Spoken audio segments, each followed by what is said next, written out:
지난 시간에 우리는 그리스도인이 버려야 할 10가지 생각들 가운데서 변명하는 생각, 이제 그 첫 번째 시간을 같이 공부해 봤습니다.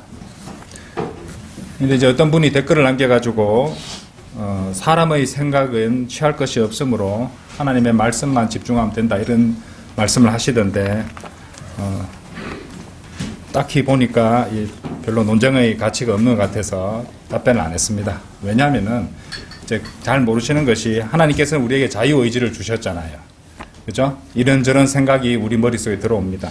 그리고 우리 영적 전쟁의 상당 부분은 우리 생각의 전쟁이라고 말씀을 드렸어요.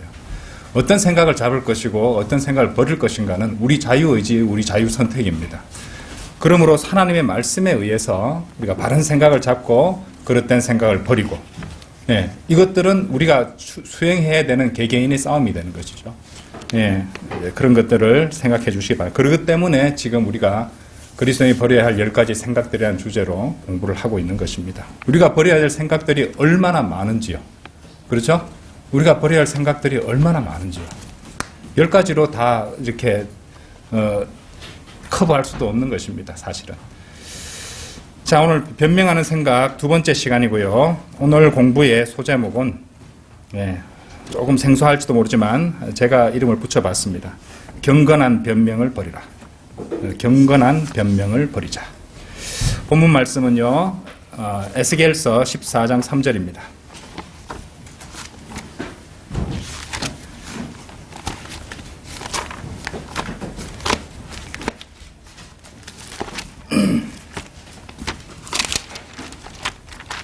에스겔 14장 3절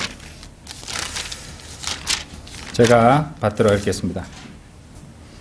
인자의 이 사람들은 자기들의 마음속에 자기들의 우상을 세워놓고 그들의 얼굴 앞에 그들의 죄악의 방해물을 놓았으니 그들로 내게 조금이라도 묻게 하랴. 경건한 변명을 버리라 라는 소제목입니다. 변명하는 생각을 버리라. 첫 번째로 지난 시간에 이어서 계속 보겠습니다. 순종을 방해하고 죄악을 정당화시키는 변명의 원천을 인식해야 됩니다. 우리가 방금 보셨던 에스겔서 14장 3절에는 순종을 방해하고 죄악을 정당화시키는 변명들의 원천이 드러나고 있습니다.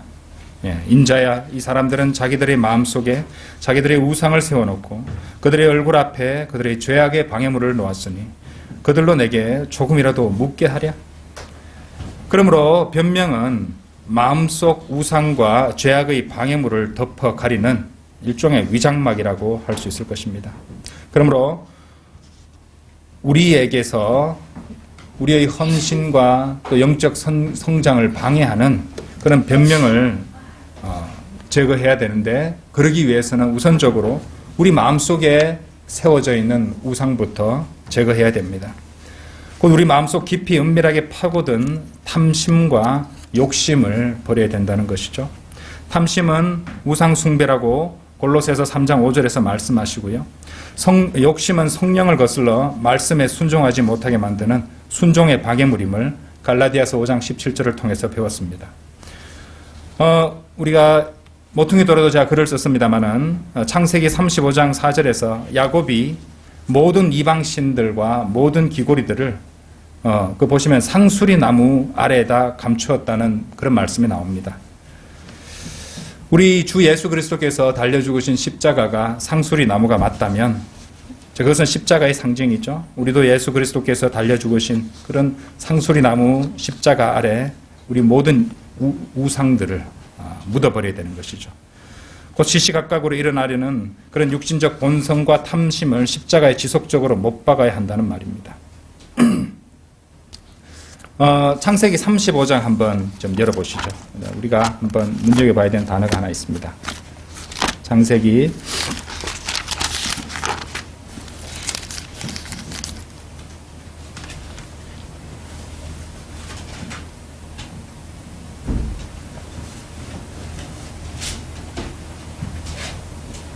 '거기에 아까 보셨던 말씀이 일단 35장 4절이죠. 그들이 자기들의 손에 있는 모든 이방신들과 그들의 귀에 있는 모든 귀고리들을 야곱에게 주었고 야곱이 그것들을 세켐 근처에 있는 상수리 나무 아래에다 감추었더라 라는 말씀이 나옵니다. 제가 지금 보고 싶은 말씀은 7절입니다. 그가 거기서 제단을 쌓고 그곳을 엘 베델이라 불렀으니 그가 그의 형의 얼굴을 피하여 도주했을 때 그곳에서 하나님께서 그에게 나타나셨습니다 라고 말씀합니다. 예, 베델은 하나님의 집이라는 뜻입니다. 엘은 하나님이라는 뜻이에요. 엘 베델은 그러니까 하나님의 집입니다. 그렇죠? 예. 근데 이전에는 베델이었는데 이제 야곱이 그곳을 베델이 아니라 엘 베델이라고 부른 것에서 우리는 위대한 영적 교훈을 받을 수 있다는 것입니다. 그러니까 하나님의 집보다 그 우선이 되고 먼저가 되셔야 된다는 것이죠. 자, 이것은 우리가 영적으로 적용해서 소위 말하는 그 성경대로 믿는 사람들 이제 그 무리 가운데서 일어났던 일들과 우리가 연관지어 생각할 수 있습니다. 그러니까 교회와 하나님의 사역을 너무 높인 나머지 그것들을 하나님과 하나님의 말씀보다 더 높여버리고 우선시 해버린 자들을 정확하게 조준하고 있는 말씀처럼 저에게는 보입니다. 그렇죠? 하나님이 하나님의 집보다 더 높으셔야 된다는 것이잖아요. 그죠? 예. 교회 내에 일어나고 있는 그런 어떤 죄라든지 목자의 죄라든지 이런 것들을 비성경적인 실행들을 갖다가 제대로 판단하고 그것에 대해서 정죄하지 아니하고 사역을 위해서 덮어두자라는 말은 사역을 하나님의 말씀과 하나님보다 더 높여버리는 우상숭배 행위입니다. 우상숭배자들이 결코 절간에만 있는 것이 아니죠. 사역이라는 미명하에 사람과 사람의 일들에 집중한 결과 하나님의 명령들과 그분의 말씀들을 버린 자들이야말로 더욱 은밀하고 교묘한 우상숭배자라는 사실을 알아야 됩니다. 우상숭배자들은 결국에는 자기 자신을 높이는 것입니다. 그렇죠? 저는 그런 우상을 경건한 우상이라고 부르고 싶습니다. 따라서 자연히 그들의 입에서 나오는 변명 또한 아주 경건하게 들릴 것입니다. 네. 그렇죠? 아주 경건하게 들리는 것이에요. 사역으로 포장한 인간과 인간의 일을 마음속 우상으로 세워놓은 자들에도 아직 기회가 있습니다. 네. 자기들을 높였던 것을 회개하고 교만과 탐심으로 하나님보다 한껏 세워 올린 우상들을 버리고 회개하여 겸손하게 주께로 돌아오면 됩니다. 그리스도인은요, 언제나 하나님을 제일 먼저 바라보고 있어야 됩니다. 하나님의 말씀으로 또 모든 것을 판단하고 그것에 어긋날 때는 자신에게 손해가 되고 자신이 그동안 열심을 다해서 성실을 다해서 쌓아 올렸던 것이라도 무너뜨릴 수 있어야 됩니다. 하나님의 말씀에 어긋나다면요. 그러니까 하나님 앞에서는 다른 모든 것들은 부차적인 것입니다. 심지어 선한 일들, 사역, 하나님을 섬기는 일, 그 자체도 하나님과 하나님의 말씀보다 더 높여질 수는 없는 것 아닙니까, 여러분?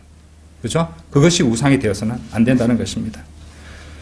사역과 또 하나님을 섬기는 일을 운운하면서 하나님의 말씀을 버린 자들, 그런 핑계를 대는 자들은 그 사람들에게는 하나님의 진노가 임하게 될 것입니다. 두 번째, 영적 우선순위를 무너뜨리는 변명들을 경계해야 됩니다. 자, 누가복음 9장 한번 열어보세요. 누가복음 9장 59절.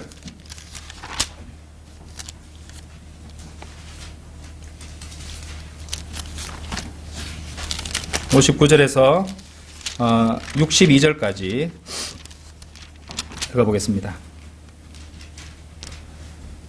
다른 사람에게 말씀하시기를 나를 따르라고 하시더라. 그러나 그가 말씀드리기를 주여 나로 먼저 가서 내 아버지를 장사 지내게 하옵소서라고 하니 예수께서 그에게 말씀하시기를 죽은 자들로 그들의 죽은 자를 장사 지내게 하고 너는 가서 하나님의 나라를 전파하라고 하시니라. 또 다른 사람도 말씀드리기를 주여 내가 주를 따르겠나이다. 그러나가 문제죠. 그죠? 하지만 먼저 내 집에 있는 가족에게 작별을 고하게 하여 주소서라고 하니 예수께서 그에게 말씀하시기를 손에 쟁기를 잡고 뒤돌아보는 자는 하나님의 나라에 적합하지 아니하노라고 하시니라. 여러분들 여기에도 이렇게 변명들이 나옵니다. 이제 이 부분은 우리 이제 누가복음 강의 수요 기도의 시간에 살펴본 부분이기도 한데요. 우리가 이 주제에 맞기 때문에 제가 다시 한 번 더 말씀드리는 것입니다. 우리 상식적인 생각으로 자신의 육신의 아버지의 장례에 가는 것 아무 문제 없습니다. 그죠? 하지만 주님께서는 여기에서 그것을 문제 삼고 계십니다. 가족에게 먼저 작별을 구하려는 사람에게도 주님의 반응은 마찬가지셨어요. 전혀 이렇게 이제 오늘날 세상이 말하는 자애로우시고 위로하시고 따뜻하시고 사랑이 많으신 그런 예수님의 모습이 아니죠. 그죠? 왜 주님께서는 그렇게 인간적인 생각으로 볼 때 당연하고 문제없어 보이는 것들을 허락하지 않으셨을까요? 예수님께서는요, 59절에 나오는 사람에게 자신을 따르라고 명령하셨어요. 누가복음 5장 27절에서 레위를 부르실 때 그렇게 하셨듯이 말입니다. 근데 이 사람은 모든 것을 남겨두고 일어나서 즉각 그리스도를 따르지는 않습니다. 대신에 그는 예수님께 변명 같은 요청을 드립니다. 주여, 나로 먼저 가서 내 아버지를 장사 지내게 하옵소서. 타당한 요청 같지 않습니까? 돌아가신 자신의 육신의 아버지를 장사 지내는 것이 뭐가 그리 잘못된 것입니까? 60절에 나오는 예수님의 말씀은 더욱 혼란스럽게 합니다. 죽은 자들로 그들의 죽은 자를 장사 지내게 하고, 다른 사람도 아니고 자신의 육신의 아버지인데 너무한 말 같지 않습니까? 그런데 여기서 예수님이 죽은 자들로 그들의 죽은 자를 장사 지내게 하고라고 말씀하셨을 때 주님께서는 에베소서 2장 1절 말씀대로 허물과 죄들 가운데 죽어 있는 사람들에 대해서 말씀하신 것이었어요. 그러므로 주님께서 하시는 말씀의 핵심은 이렇습니다. 그것은 바로 예수님이 여러분의 아버지, 여러분의 어머니, 여러분의 배우자, 여러분의 아이들, 그리고 여러분의 형제 자매들보다 더 중요하다는 것입니다. 그것이 예수님의 말씀이신 것이에요. 누가복음 14장 26절 한번 보십시오.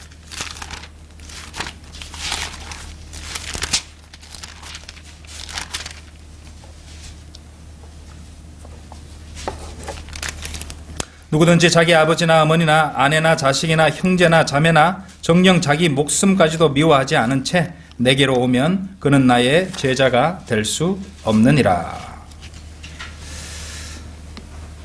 요한복음 12장 8절도 보실까요? 요한복음 12장 8절에서도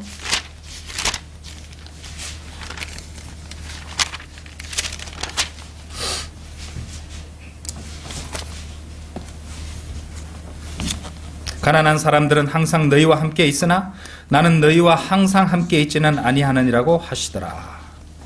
자, 이런 말씀들을 갖다 미루어서 우리가 배울 수 있는 것은 이 모든 것들이 제자도의 시험이라는 사실입니다.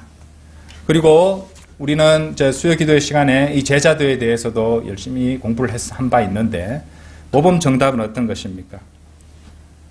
이제 쉽게 외우는 방법으로 영어 단어 joy를 말씀드렸잖아요. joy. 그죠? J-O-Y. Jesus, others, you. 이래 된 겁니다. 그러니까 예수 그리스도를, 예수 그리스도가 제일 먼저고, 그 다음이 다른 사람들, 특히 형제 자매들이고, 맨 마지막이 여러분 자신들이라는 것이죠. 우선순위를 그렇게 정해 주셨다는 것입니다. 그러니까 이게 성경에 나오는 이런 원칙을 갖다가 거부하게 되면은 이제 인간적인 생각으로 여러 가지 변명들이 머릿속에, 마음속에 떠오르는 것입니다. 그러니까 하나님의 말씀으로 하나님께서 정해주신 그 말씀으로 우선순위를 바로 잡아야 되는 것이에요. 자, 61절, 누가복음 9장 61절 다시 돌아가셔서 그 말씀도 다시 한번 보시겠습니다. 이제 누가복음 말씀을 논하고 있었으니까요. 누가복음 다시 돌아가셔서 9장 61절.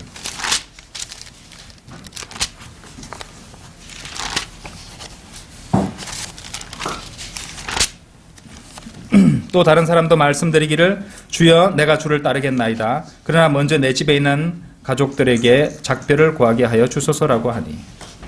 자, 이 사람은 그리스도를 따르겠다고 자원합니다. 그렇죠? 그 좋은 일이죠? 하지만 그에게는 즉각 그것을 실행하지 않고 미룰 핑계거리, 변명거리가 있습니다. 곧 가족들에게 먼저 가서 작별을 구하겠다는 것이죠. 그러니까 이게 뭡니까? 내가 먼저, 내일 먼저, 이런 뜻입니다. 그렇죠? 그러니까 결혼을 먼저 하고 주님을 따르겠습니다. 지금 공부하는 게 있으니까 학교 마치고 주님을 따르겠습니다. 제가 좀 빚이 많았어요. 빚부터 갚고 주님을 따르겠습니다. 내가 여러 가지 신경 쓸 게 많은데 이 문제 다 해결하고 주님을 따르겠습니다. 그죠? 내가 먼저죠. 자, 하지만 성도 여러분, 성경을 보십시오. 여러분이 주님을 섬기고자 한다면 여러분이 아니라 주님을 제일 먼저 우선순위로 삼아야 된다는 것을 가르쳐 주고 계십니다. 그리스도를 따른다고 말하는 사람들 중에서도 자신들이 그리스도를 따른다고 생각은 하지만은 실상은 자신을 위해서 이런저런 핑계를 대면서 어떤 일이 벌어진지 아십니까? 주님은 그 자리에 계신데 주님으로부터 스스로 멀리 떨어져 나가고 있다는 것이에요. 그런 사람들이 얼마나 많은지 모릅니다. 그러다 보면 어떤 일이 벌어집니까? 마리아처럼 예수님을 잃어버리게 돼요. 그죠? 예수를 잃어버리게 된다는 것입니다. 그러니까 한 번에 예수님을 팍 잃어버리는 것이 아니라 본인이 점점 예수님으로부터 변명을 늘어놓으면서 조금씩 멀어지다가 그 다음에는 길을 잃어버리는 거예요. 예수님을 잃어버린다는 그런 것입니다. 이것이 성도들의 생활에서 신앙생활에서 참으로 많이 일어나는 것입니다. 자, 문제의 핵심이 무엇입니까? 이 사람은 자신의 이전 생활을 뒤돌아보고 자신이 그리스도를 따르려고 노력하는 중에도 여전히 그 마음은 그 생활에 머물고 싶어 하는 것입니다. 그리스도를 따르려고 하면서도 자신의 문제, 세상의 문제, 그죠? 여러 가지 이런 것들로 계속 거기에서 벗어나지 않고 머물려고 하는 것입니다. 예수님께서는 그런 사람에게 62절에서 일침을 가하십니다. 손에 쟁기를 잡고 62절 뒤를 돌아보는 자는 하나님의 나라에 적합하지 아니하노라. 자, 이런저런 변명을 늘어놓으니까 주님께서 정확하게 말씀을 해주십니다. 농부가 어깨 너머로 뒤를 보면서 밭고랑을 어찌 똑바로 갈 수 있겠습니까? 직선으로 뻗은 고랑 끝에 있는 표대에 두 눈을 고정해야죠. 그죠? 빌립보서 3장 13절 14절에서도 바울은 이렇게 권면하고 있습니다. 형제들아, 나는 내가 붙잡은 것으로 여기지 아니하노라. 다만 한 가지 일, 즉 뒤에 있는 것은 잊어버리고 앞에 있는 것들에 손을 뻗쳐 그리스도 예수 안에서 하나님의 고귀한 부르심의 상을 위하여 그 표대를 향해 쫓아갈 뿐이라. 이렇게 말하고 있는 것이에요. 우리가 여기서 보았던 이 변명하는 사람의 경우와 대조되는 사례, 비슷하게 보이지만 대조되는 사례가 구약에 나옵니다. 열왕기상 19장 한번 열어보세요. 열왕기상 19장입니다.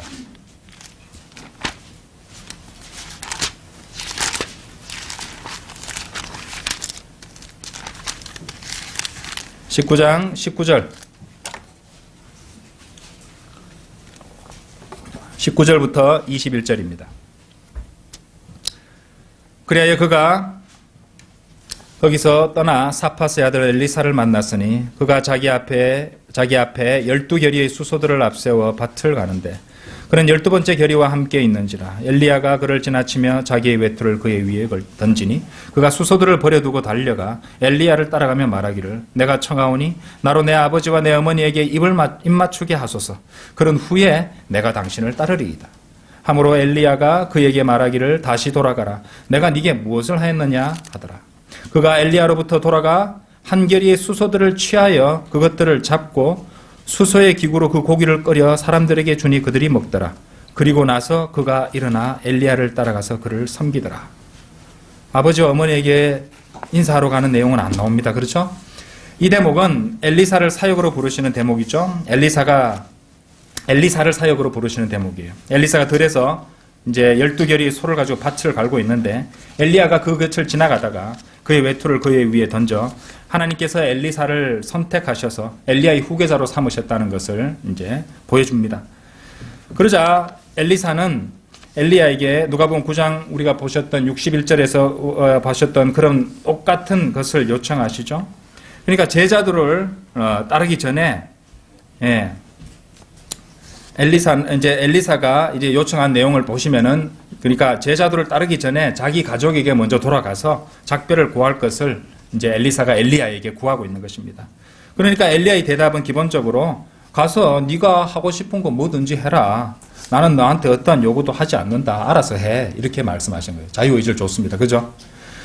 그러니까 이제 엘리사가 했던 것을 한번 보십시오. 이제 이 엘리사가 한 일은 누가복음 9장 우리가 61절 거기서 보셨던 그 사람과 차이점이 나오는데 엘리사의 경우에는 결코 이전 생활을 바라면서 뒤를 돌아보는 것도 없었고 집으로 돌아가서 그러니까 다시 돌아갈 연결고리들을 다 끊어버린 것이에요. 예. 더 이상 소를 갈지 못하게, 소를 가지고 밭을 갈지 못하도록 이제 수소들을 잡았다고 말씀하고 있는 것입니다. 그 밭을 갈던 소들을 죽여버리고, 그리고 소들을 이용해서 밭을 갈 때 필요한 연장들을 불태워버렸습니다. 그러니까 돌아가는 길을, 돌아올 수 있는 다리를 불태워버린 거예요. 여러분들, 우리가 제자도를 공부하시면서 윌리엄 보든의 세 가지 정의면 기억하십니까? 네, 후퇴 없이, 남김없이, 후회 없이. 그죠? 주님을 섬기기로 마음먹었다면 후퇴 없이, 그리고 주님께 바치기로 마음먹었다면 남김없이, 그렇게 주님을 섬겼다면 후회 없이. 그죠? 예. 참으로 아름다운 제호명입니다. 오늘날 많은 그리스도인의 문제는요, 자신들이 예수 그리스도를 따르기를 좋아하지 않을 때를 대비해서, 혹시 잘못될 때를 대비해서, 견디기 힘들어질 때를 대비해서 이전의 삶으로 돌아갈 길을 분명히 남겨둔다는 점일 것입니다. 하지만 성경은요, 이런 우선순위에 대해서 분명히 말씀하십니다. 오히려 너희는 먼저 하나님의 나라와 그분의 의를 구하라. 그리하면 이 모든 것을 너희에게 더해 주시리라. 하나님께서 이 말씀을 주신 것이 얼마나 감사한지요. 그죠? 약속하셨잖아요. 약속하신 것이에요. 예수께서 그에게 말씀하시기를, 너는 네 마음을 다하고 혼을 다하고 생각을 다하여 주 너희 하나님을 사랑하라. 이것이 첫째며 큰 계명이니라. 둘째는 이와 같으니 네 이웃을 네 자신과 같이 사랑하라. 이것도 우리에게 주신 영적 우선순위입니다. 네. 따라서 성도는, 방금 읽으신 말씀은 이래 마태복음 22장 37절에 39절 말씀이죠. 따라서 성도는 이러한 영적 우선순위에 어긋나는 변명임을 알아야 됩니다. 이 영적 우선순위에 어긋나는 그런 생각들이 변명이구나. 내 육신과 자아의 변명이구나. 때로는 마귀가 넣어주는 변명이구나. 경계하고 자각하고 경계해야 됩니다. 이런 것들로 인해서 헌신과 섬김이 방해받고 우리가 영혼에서 누릴 유업들이 사라지기 때문입니다. 성도 여러분, 명심하십시오. 만일 여러분이 영적 순위를 무시한 채 마귀와 육신이 넣어주는 그럴듯한 변명에 더욱더 가까이 다가가면 갈수록 여러분은 그것에 의존하게 될 것이고, 이로 인해서 그만큼 그 사람은, 여러분은 주님으로부터는 멀어지게 될 것입니다. 둘 중에 하나입니다. 주님께 밀착하고 주님께 더욱 가까이 가고 있는가, 아니면 주님께로부터 멀어지고 있는가. 그렇죠? 그런 면병들에 의지하는 한 결코 그 사람은 주님과 동행할 수도 없고 주님께 가까이 갈 수도 없게 되는 것입니다. 그것은 주님의 문제가 아니죠. 그 사람의 문제입니다. 그런 변명들을 붙잡고 있는 한 그 사람은 결코 주님께 함께 밀착할 수 없게 됩니다.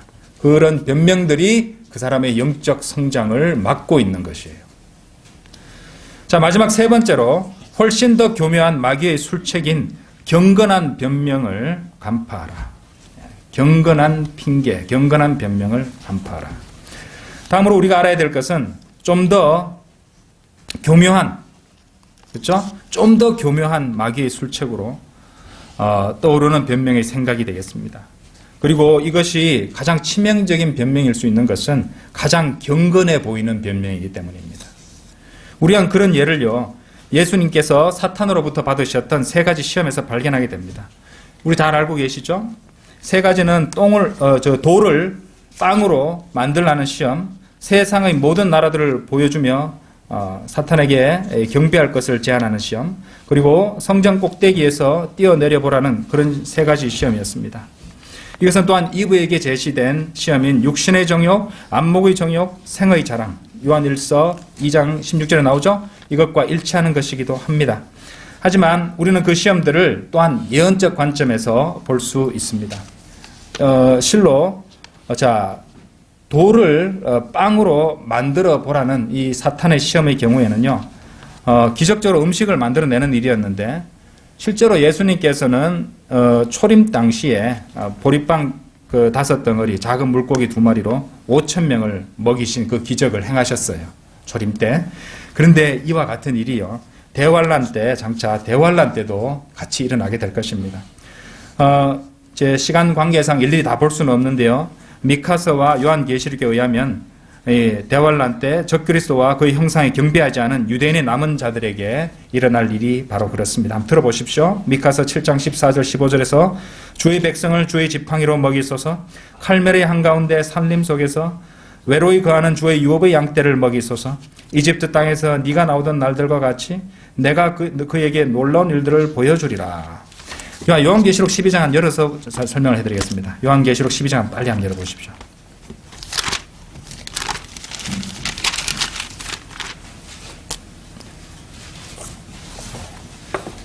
12장 6절. 그 여인은 이스라엘입니다. 그 여인은 광야로 도망했는데 그곳에서 그들이 그녀를 1260일 동안, 그러니까 대환란의 후 3년 반을 말하는 것이요, 부양하도록 하나님께서 그녀를 위해 마련해 놓으신 것이 있더라. 그때 그 여인이 큰 독수리의 두 날개를 받았는데 이는 그녀가 광야에 있는 자기 처소로 날아가서 그곳에서 그 뱀의 낯을 피하여 한 때와 두 때와 반 때, 그러니까 한 때는 1년이고 두 때는 2년이고 반 때는 반년이니까 총 3년 반이죠. 총 3년 반을 부양받으러 함이더라 라고 말하고 있습니다. 자, 여기서 우리가 알 수 있는 것은요, 실제로 그러니까 돌들을 이용해서, 그러니까 먹지 못하는 이제 돌들을 이용해서 빵을 바꾸는 것, 그러니까 이스라엘 백성을 갖다 부양하기 위해서 음식을 만드는 일을 실제로 예수님이 하실 일이었어요. 근데 뭐가 틀렸습니까? 타이밍이 틀렸습니다. 타이밍이 틀렸다는 것이에요. 그러니까 마귀는 예수님으로 하여금 뭔가 악하고 잘못된 일을 하게 하려는 것이 아니라 예수님으로 하여금 성경을 이루도록 애를 쓰고 있었다는 것을 알게 되는 것이에요. 아까도 말씀드렸지만 문제는 잘못된 때에 그 일을 하려 했다는 것입니다. 마귀는 예수님을 시험해서 아버지 하나님께서 정하신 그 시간, 때, 타이밍과 상관없이 재림이 일어나게 하려고 애를 쓰고 있었던 것이에요. 여러분, 그것이 무엇을 의미하는지 아십니까? 사탄이요, 우리가 생각할 수 있는, 떠오를 수 있는 어떤 신학 박사나 대학 교수보다도 더욱더 많이 성경에 대해서 알고 있다는 사실입니다. 왜냐하면 사탄은요, 지난 2000년의 교회 역사상 99%의 학자들이 알아내지 못했던 예수 그리스도의 재림에 관한 일들을 파악해낼 수 있기 때문이에요. 어떠한 잘난 거기 신학 박사나 교수보다도 사탄은 성경을 더 잘 압니다. 그래서 우리는 그걸 알 수 있는 거예요. 왜 예수 그리스도께서 태어나시기도 전에 왜 그토록 많은 기독교적 내용들이 이방 종교들에서 발견될 수 있었는지, 왜 종교의 기원은 바로 사탄이며 또 사탄이 왜 너무도 종교적인가, 이런 것들이 다 설명이 됩니다. 어떤 무신론자가 저한테 와서 이 세상 다양한 문화라든지 종교에 보면은 예수 그리스도의 탄생, 그 사람 탄생 설화라 하는데 이 설화와 같은 유사한 설화들이 곳곳에 발견되지 않느냐, 그게 무슨 하나님이 말씀이 그러냐, 그 이유가 바로 여기 있습니다. 사탄은 다 알고 있기 때문에 옛날 고대 종교에도 성경에 예언된 바를 가지고 그것을 흉내내 가지고 장치를 만들어 놓은 것이에요. 그럼 사람들이, 머리 똑똑하다는 사람들이 지금 보면 어떻게 됩니까? 이거는 옛날에 공통적으로 나타나던 것이 이렇게 기독교 된 거고, 또 이쪽 문명에는 이런 것도 있는 것이고, 그건 놀라운 거 아니다. 하나님은 그냥 사람들이 생각해내고 꾸며낸 것이다. 이런 식으로 말해버린다는 것이죠. 그 뒤에 사탄이 있다는 것입니다. 그렇게 해놓으면 어떻게 됩니까? 모조품들을 많이 만들어 놓으면 진짜가 나타났을 때 사람들이 그것을 믿지 못하는 것이죠. 그죠? 그 혼을 저주받게 하고 있는 것입니다. 마귀는 이처럼 그 어느 인간보다도 종교적이고 간교하다는 것을 알아야 합니다. 예수님께 와서 악한 일이 아닌 예수님이 장차 하실 일들을 갖다가 어차피 할 거니까 지금 해봐라고 그렇게 이제 부추기고 있었던 것이에요. 자, 이걸 갖다 우리 성도들의 생활에 한번 적용해 봅시다. 그처럼 마귀는요, 우리가 거리 설교하고 복음을 전해야 할 때에 성경 공부를 하게 만들 수 있습니다. 성경을 읽고 공부해야 할 때에 증거하게 만들 수도 있어요. 또 여러분이 아내를 위해 위로하고 자식을 돌봐줘야 할 때에 교회 일을 하게 만들 수도 있습니다. 형제 자매와 교제할 시간에 가족들과 시간을 보내게 할 수도 있습니다. 혼란스러우시죠? 만일 마귀가 자기가 원하는 방향으로 여러분들을 이쪽으로 밀어볼 수 없다면 또 상황을 봐서 반대쪽으로 밀어갈 수도 있다는 말이에요. 무슨 말씀인지 아시겠습니까? 자, 핵심은 하나님의 말씀을 그 만판에 새기고 순종하고 늘 기도하고 성령님의 인도를 받고 있는 그리스도인이라면요, 매 순간 자신이 해야 될 일을 알고 또 그 일을 할 것이라는 것입니다. 우리에게 우리 안에 내주하신 성령님이 계시잖아요. 우리 살아난 양심이 있잖아요. 그죠? 예. 그런 판단 못 하겠습니까? 할 수 있습니다. 그리고 그것이 바로 균형 잡힌 그리스도인의 삶입니다. 우리 밸런스드 크리스천 라이프란 말 많이 하잖아요. 그렇죠? 이런 변명을 잘 처리해야 돼요. 경건한 변명들을 잘 처리해야지 균형 잡힌 그리스도인의 삶을 살 수 있는 것입니다. 그러니까 마귀는 우리로 하여금 균형을 깨트리게 만들려고 공격할 것이라는 것이 알고 계셔야 됩니다. 자, 혼란스러우시죠? 하지만 우리가 섬기는 하나님께서는 결코 혼란의 창시자가 아닙니다. 예. 우리가 해야 될 일들은요, 결코 충돌하지 않습니다. 충돌하는 법이 없습니다. 즉, 무슨 말이냐? 해야 될 일들은 각각 그 일을 해야 할 가장 적합한 때가 있다는 말입니다. 마귀는 그 점을 혼란스럽게 만들 것이고, 그 순간에 해야 할 가장 필요한 일 대신에 다른 선한 일, 다른 의무들, 다른 경건한 일들로 성도의 마음에 변명거리로 자리 잡게 만들 것입니다. 성경은 말씀하십니다. 로마서 12장 2절에서 너희는 이 세상과 일치하지 말고 너희 마음을 새롭게 함으로써 변화를 받아 하나님의 선하시고 기뻐하시고 온전하신 뜻이 무엇인지 입증하도록 하라고 하셨어요. 이 마지막에 나오는 하나님의 온전하신 뜻을 입증하는 것은 하나님이 원하시는 일을 그분께서 원하시는 때에 하는 것을 의미합니다. 네. 우리가 이뤄야 되는 경지입니다. 그렇죠? 그리고 그리스도인은 믿음과 순종을 통해 성령 충만을 이루고 그렇게 그리스도 안에서 지속적인 영적 성장을 이루어야 합니다. 그래야 주님께서 주시는 모든 일에 우리가 또는 주님께서 허락하시는 그 모든 일들에 대해서 선악을 분별할 수 있는 분별력을 행사해서 매 순간 악이 아닌 선을 선택할 수 있어야 됩니다. 그렇다면 그 분별력을 얻고 선과 악을 구별하는 기준이 무엇입니까? 너무 당연한 말씀 같지만 바로 말씀입니다. 하나님의 말씀입니다. 얼마나 말씀을 사랑하고 또 얼마나 말씀에 투자하고 또 얼마나 말씀에 순종했는가에 따라서 그 분별력의 크기도 달라지게 될 것입니다. 히브리서 5장 14절에서 단단한 음식은 장성한 사람들의 것이니 그들은 그 말씀을 사용함으로 감각들을 단련하여, 이 감각들을 단련하여에 해당하는 영어 단어 감각이 센스입니다. 센스. 그죠? 센스는 감각이란 뜻도 있지만 양식이나 지각이란 뜻도 있어요. 그죠? 예. 무슨 촉감 이런 걸 말하는 게 아니고, 그죠?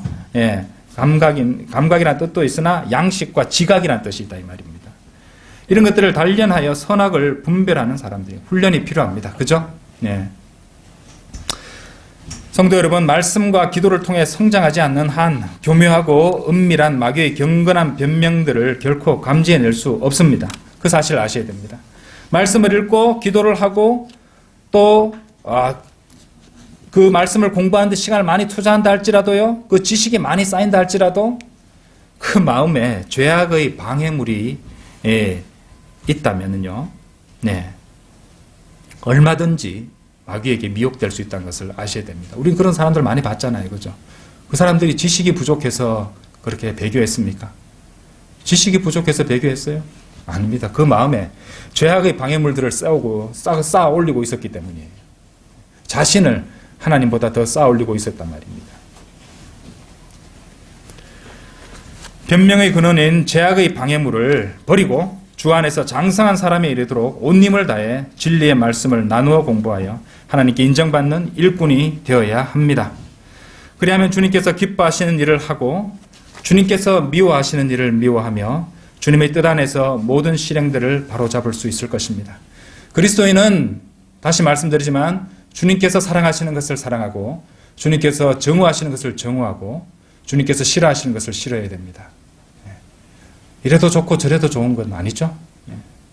주님께서 그런 성도는 토해내시는 것입니다.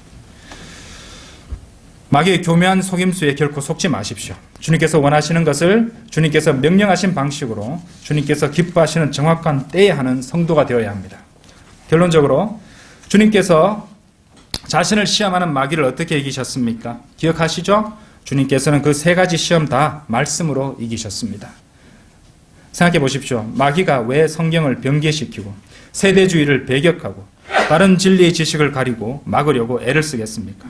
왜 자신이 믿는 성경을 갖다가 의심하고 또 혼란스럽게 만들려고 하겠습니까? 하나님을 믿는다고 하는 사람들을 속이고 혼란스럽게 만들어서 그들로 하여금 온갖 경건한 변명들을 붙잡고 지옥으로 떨어지거나 아니면 유업을 받지 못하게 하려는 것입니다. 그래서 마귀는 진리의 말씀을 올바로 나누어 공부하지 못하게 하려고 진리의 말씀을 변개시키고 그 말씀을 나누어서 공부할 수 있는 세대주의 신학과 진리의 지식에 무지하게 만들었으며 인간들을 타락하고 게으르게 만들어 하나님의 말씀을 읽지도 공부하지도 못하게 지속적으로 방해하는 것입니다. 하지만 우리까지 그렇게 될 필요는 없죠. 우리는 그렇게 되지 않을 수 있습니다. 우리에게 킹제임스 성경이 있습니다. 그리고 가장 정확하게 번역된, 그나마 가장 확실하고 정확하게 번역된 한글 킹제임스 성경이 있습니다. 그리고 기도할 수 있는 두 손과 무릎도 주셨습니다. 우리가 그렇게 교묘한 사탄의 유혹과 변명을 만들어내는 그런 악한 생각들로부터 승리할 수 있도록 하나님께서는 이미 우리에게 필요한 모든 필요와 지침을 주셨습니다. 네. 그러므로 성도 여러분, 어설픈 변명과 악한 변명과 마귀가 제시하는 경건한 변명들까지 철저히 분별하십시오. 그리고 철저히 판단하십시오. 말씀에 순종하고 감사로 기도하며 이를 위한 분별력과 지혜를 지속적으로 구하십시오. 하나님께서는 반드시 우리를 도와주시고 인도해 주십니다. 여러분들 야고보서 1장 5절 한번 열어보세요.